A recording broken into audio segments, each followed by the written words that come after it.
Des commentaires, des réactions, des déclarations politiques contre Alors, l'amiral, vous étiez déjà occupé d'affaires. Le monde va très vite. On l'a vu dans la crise ukrainienne, on le voit dans le Sud et en particulier en Irak aujourd'hui. En fait, toutes ces crises germent et éclatent à un moment qu'il est très difficile de prévoir. C'est pour cela qu'il nous faut mettre en place un plan pour la réaction, pour la réactivité des forces de l'OTAN, ce qui devrait être décidé demain et après-demain par les chefs d'État au sommet du Pays de Galles.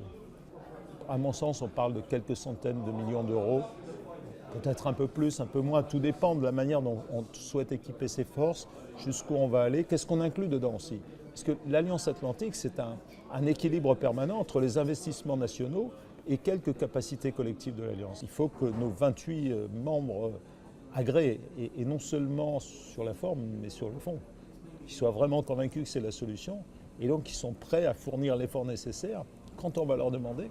Chaque année, chacun à son tour vraisemblablement, ou à plusieurs ensemble, ça sera à eux de voir s'ils organisent comme ça, pour répondre à ça.